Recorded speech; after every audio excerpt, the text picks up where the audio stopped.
Salut les âmes damnées, ici Octolady et bienvenue sur ma chaîne. L'épisode 7 d'Helluva Boss est sorti et quel épisode, mon dieu. Un véritable tremblement de terre, un ascenseur émotionnel, haha qu'est-ce qu'on se marre, et la partie 2 ne devrait pas arriver avant au minimum janvier. En effet, il y a quelques jours on nous a gratifié d'un trailer pour ce qui nous attend en 2022 et rappelez-vous l'année dernière, en décembre, nous avions également eu un trailer plutôt qu'un épisode. Je ferai bien évidemment une vidéo dans laquelle je décortiquerai ce trailer, mais d'abord attaquons-nous au gros morceau qu'est l'épisode 7, car il y a beaucoup à en dire. D'une certaine manière, j'en ai déjà beaucoup parlé dans la vidéo sur le fonctionnement de l'enfer, mais j'ai plus parlé de l'environnement qu'autre chose. Concentrons-nous donc sur ce qu'il se passe dans l'épisode. Le plot est en réalité vachement plus court que dans les autres. Ce sont les 1 an de mariage de Millie et Moxie qui décident de célébrer ça tous les deux. Mais Blitz ne compte pas être laissé de côté et décide de se taper l'incruste. Pas de chance, il ne peut suivre le petit couple car le Ozzy's justement n'accepte que les couples. Il fait alors appel à Stolas qui, occupé à déprimer devant une telenovela, croit se voir invité à leur premier rendez-vous amoureux. Ils entrent donc sans problème, mais Blitz, loin d'être en rencard dans sa tête, se met à espionner ses employés. Alors que Stolas essaie de dérider la situation, Fizz entre en scène, ce qui met Blitz mal à l'aise. Moxie monte ensuite sur scène pour chanter une chanson d'amour à Millie, mais Fizz et Asmodeus, les propriétaires du Ozzy's, viennent le couper en plein milieu car ils trouvent sa chanson trop mielleux. Blitz essaie de défendre Moxie, mais malheureusement cela se retourne contre lui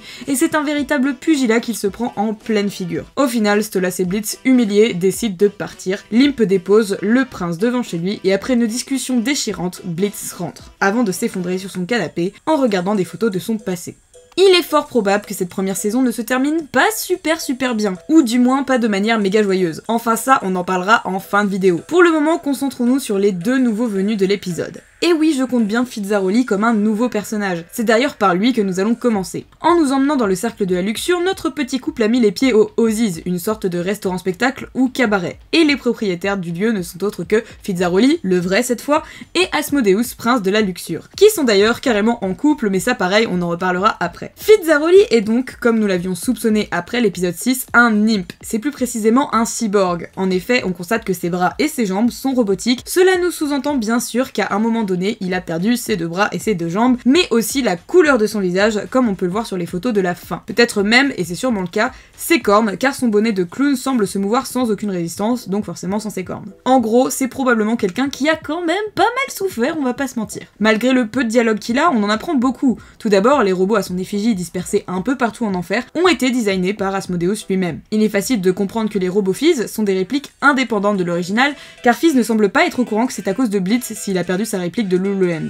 Et en parlant de Blitz, il est encore plus clair à présent que ces deux-là vivaient bien quelque chose dans le passé. Première chose, Fizz semble être au courant de la vie amoureuse chaotique de Blitz. Il prend un malin plaisir à l'afficher en public. Personnellement, cela faisait depuis l'épisode 2 que je pensais qu'il y avait bien eu quelque chose entre Blitz et Fizz, et j'étais persuadée qu'ils étaient sortis ensemble. Aujourd'hui, mon point de vue n'a pas changé, j'en suis toujours autant persuadée. Grâce aux photos de la fin d'épisode. Fizz et Blitz étaient apparemment amis d'enfance et l'étaient encore lorsqu'ils étaient adolescents. Il a dû donc se passer quelque chose pour que Blitz veuille l'éviter, qu'il déteste la version robotique de son ami ou encore que Fizz décide d'humilier publiquement son ancien compagnon. On va pas se mentir, clairement, il y a moyen que ça ait un rapport avec l'état physique actuel de Fizz. Mais contrairement à son comparse, Fizzaroli est un imp puissant et qui semble avoir réussi dans la vie. Il a l'air d'avoir une condition sociale bien plus élevée que les autres membres de son espèce, et en même temps, si on en croit l'épisode, il est non seulement partenaire commercial avec un des 7 péchés capitaux, mais en plus de ça, leur comportement tendrait à dire qu'ils sont ensemble. Il est d'ailleurs temps de parler d'Asmodeus, apparu le temps d'une chanson et n'ayant eu qu'une seule réplique en dehors de celle-ci, vous vous doutez qu'on va beaucoup spéculer. Asmodeus est le prince démon de la luxure, comme Stolas c'est possiblement un démon goétique. En tout cas c'est le cas en démonologie. Il tient donc le Ozzy's avec Fizz, et une chose est sûre, Asmodeus est aussi taquin que son partenaire. N'hésitera pas à couper Moxie dans sa chanson afin de le juger, car trop sentimental pour lui. En effet, Asmodeus semble prôner le sexe et la luxure plutôt que l'amour, du moins au sein de son établissement. Il semble également connaître Stolas, ce qui irait dans le sens que c'est un démon goétique, et ne se prive pas non plus de lui taper l'affiche devant tout le monde en le jugeant. Après, je sais que beaucoup de gens disent « Ouais, alors il tape l'affiche à Stolas alors que lui aussi se tape un imp ». Ce qu'Asmodeus affiche surtout, c'est la relation adultère que Stolas entretient, pas spécialement le fait qu'il soit un imp. Enfin, il lui demande quand même comment il a pu tomber aussi bas. Enfin, Asmodeus nous est présenté comme un businessman fan de sexe, et rien de plus pour le moment. Il ne semble pas spécialement craint vu que Blitz se permet d'intervenir, ou vu la douceur du traitement réservé à Moxie et Millie pour avoir gâché la soirée du club. Et puis sans déconner, il est quand même capable de gestes vachement tendres, y a qu'à voir comment il se comporte avec Fizz. D'ailleurs, ce duo est instant devenu mon ship favori, hâte de les revoir plus tard dans la saison 2, voire peut-être même dans le season final.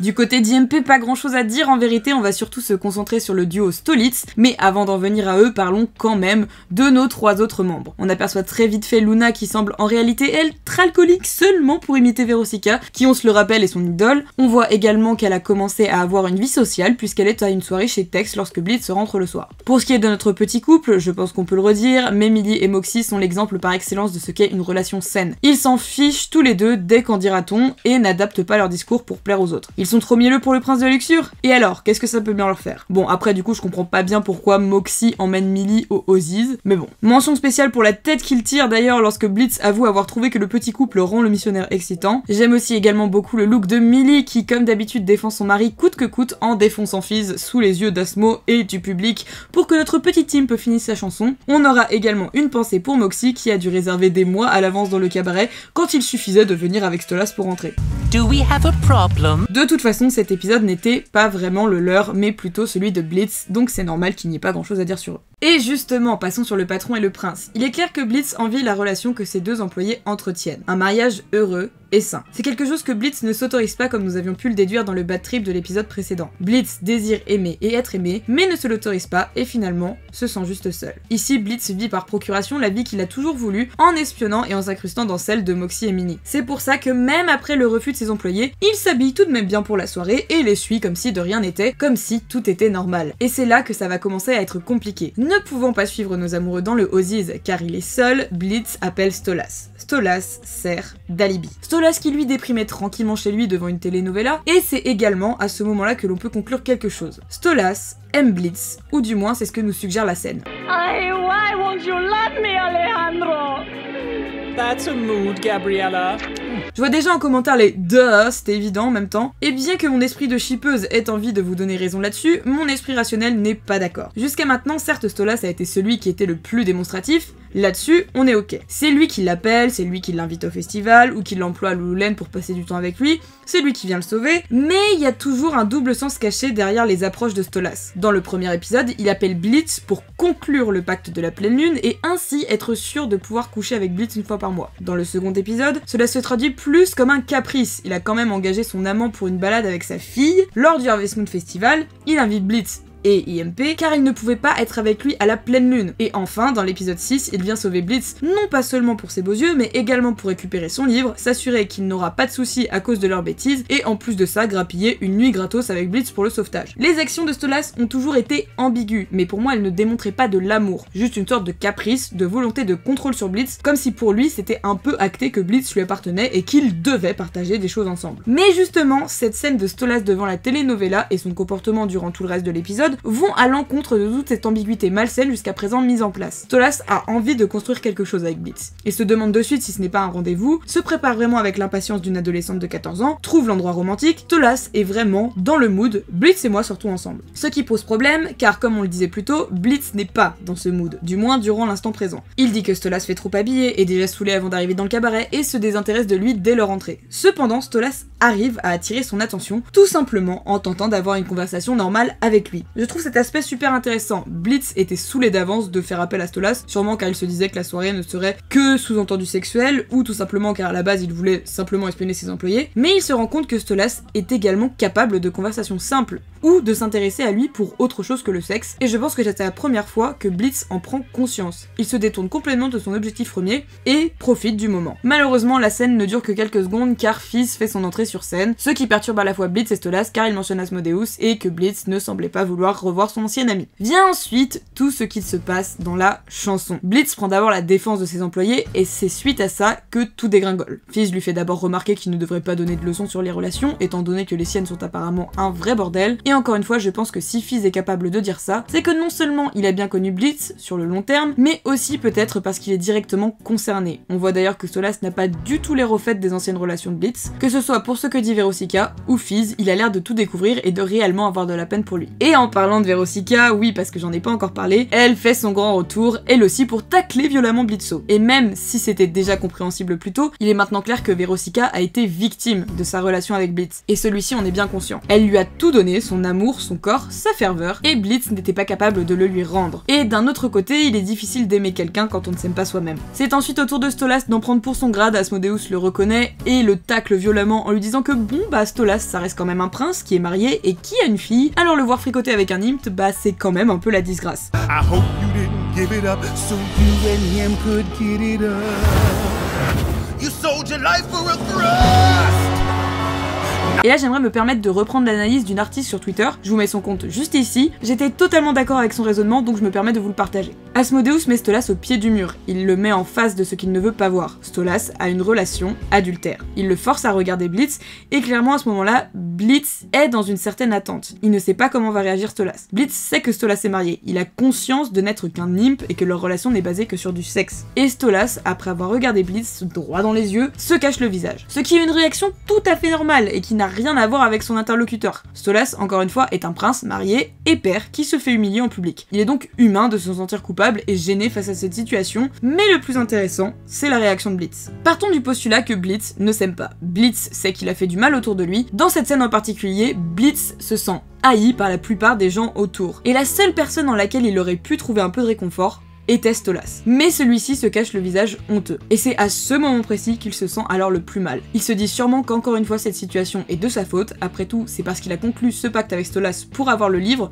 que celui-ci se retrouve dans l'embarras. Cette scène finit d'achever peut-être le peu de confiance en lui que Blitz avait. À la fin de la chanson, alors que Stolas observait ce à quoi une vraie relation saine ressemble, Blitz lui est maintenant en colère. Ils partent donc tous les deux, Blitz le ramène chez lui, et là on constate une nouvelle évolution pour leur relation. Blitz est maintenant totalement sur la défensive et est complètement dépité et saoulé de la soirée, comme si tout était de la faute de Stolas alors qu'il est très bien conscient que ce n'est pas le cas. Ce dernier lui dit avoir apprécié la soirée et propose d'aller boire un vin chez lui car Stella et Octavia sont absentes pour le week-end. Blitz le reprend de suite lui disant bien qu'il est hors de question que Stola et lui couchent ensemble ce soir-là, car il n'est pas dans le mood. On voit bien que ce qui s'est passé au cabaret l'a grandement affecté. Une fois de plus, Stolas fait un pas vers lui en lui proposant de regarder un film ou de simplement parler. Et encore une fois, ici, Blitz a une réaction très intéressante. Don't act like what we have is anything but you wanting me to fuck you, okay? You make that really clear all the time. Il engueule Stolas en lui demandant de ne pas prétendre vouloir autre chose que de coucher avec lui et que ces derniers étaient très clairs là-dessus à chaque fois. Malgré tout ce qu'on a pu voir de Stolas, celui-ci mettrait donc-il des freins qu'on ne nous a pas montrés dans la série. Notre imp sous-entend que Stolas a en réalité toujours mis un frein à leur relation en étant bien clair sur le fait qu'ils ne feraient rien d'autre que coucher ensemble. Et d'un autre côté, si on se repenche sur l'aspect contrôle et caprice dont je vous parlais plus tôt,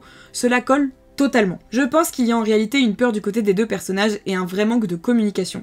Stolas est conscient de sa position, il est prince, marié, a une fille, mais il est aussi tiraillé par son envie d'être heureux, c'est pour ça que je parle également de caprice. Je pense que Stolas en a eu marre des apparences et a eu envie de se laisser aller à ce qu'il voulait, tout en étant pleinement conscient qu'il ne pouvait pas vraiment l'avoir. Tandis que Blitz, lui, de son côté, a dû vivre, c'est une hypothèse, une expérience vraiment traumatisante. Je pressens qu'il se sentirait par exemple coupable de la mort de sa mère ou encore de la condition actuelle de Fizz. Se détestant pour ça, il a toujours voulu secrètement espérer avoir une relation saine et stable, mais se détestant trop pour se le permettre, il met inévitablement de la distance, voire finit carrément par rejeter ses partenaires. L'arrangement était donc parfait pour l'un comme pour l'autre, mais il est clair que quelque chose est venu ébranler la perfection de ce plan, et je pense que ce sont des sentiments. Au final, Stolas se sentait revivre avec Blitz, et Blitz trouvait en Stolas quelqu'un qui l'acceptait et qui s'intéressait à lui. Cependant, durant cette soirée, ils se sont tous les deux pris de plein fouet leur pire crainte. Stolas s'est fait humilier par un congénère qui lui a bien rappelé où était sa place. Quant à Blitz, tous ses démons du passé sont revenus le hanter pour bien lui faire comprendre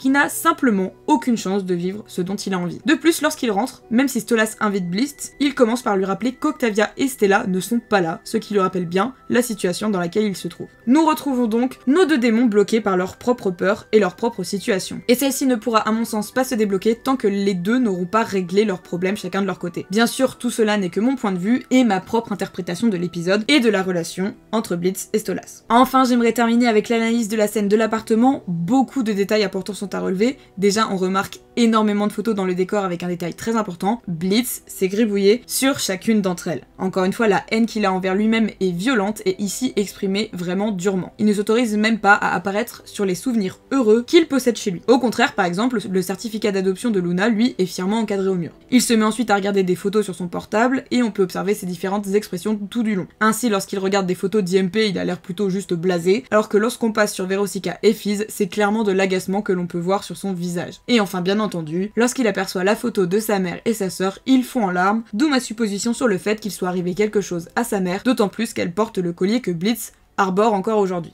Il me revient en tête une phrase que Vivzi avait dite il y a longtemps en parlant d'Azmin et d'Helluva. Elle disait que dans Hazbin Hotel, c'était l'histoire de personnages qu'on y raconterait, alors que dans Helluva Boss, ce sont les personnages qui racontent une histoire. Je trouve que cette phrase n'a jamais été aussi vraie que dans cet épisode, et j'avoue ne pas tenir en place afin de savoir ce qu'il va se passer dans la suite. D'ailleurs, en parlant d'Hazbin Hotel, on a eu quelques news, mais ne vous excitez pas trop. En effet, ce 21 décembre, les comptes Instagram et Twitter d'Hazbin Hotel ont été mis à jour. On peut maintenant y lire la mention Coming Soon et y découvrir un tout nouveau visuel de l'hôtel. Vivzi a également posté un message disant que l'attente aura vraiment valu le coup et qu'il y a eu beaucoup de travail sur la série avec plein de musique, de rire et bien sûr de péché. On peut donc s'attendre à avoir des nouvelles de la série courant 2022. Par contre, pas de date officielle ni même d'informations d'où sera diffusée la série pour le moment. Personnellement, je trouve que c'est déjà beaucoup d'informations, surtout vu l'attente qu'on a eue depuis le pilote. Bien entendu, vous vous doutez qu'il n'y aura pas de nouvel épisode d'Helluva Boss cette année, étant donné que, comme l'année dernière, nous avons eu le droit à un trailer teasant le final ainsi que la saison 2 d'Helluva Boss. Trailer qui sera bientôt décortiqué, comme je vous le disais, en début de vidéo. Encore merci à tous les membres de la communauté de la chaîne est en partie financée grâce à vous, un énorme merci. Si vous avez apprécié la vidéo, n'hésitez pas à laisser un petit pouce bleu, ça fait toujours plaisir, et ou à vous abonner si vous aimez mon travail, c'est la meilleure gratification qu'on puisse recevoir. Merci à vous d'être toujours plus nombreux, en tout cas on se retrouve très vite pour une prochaine vidéo, restez à l'écoute.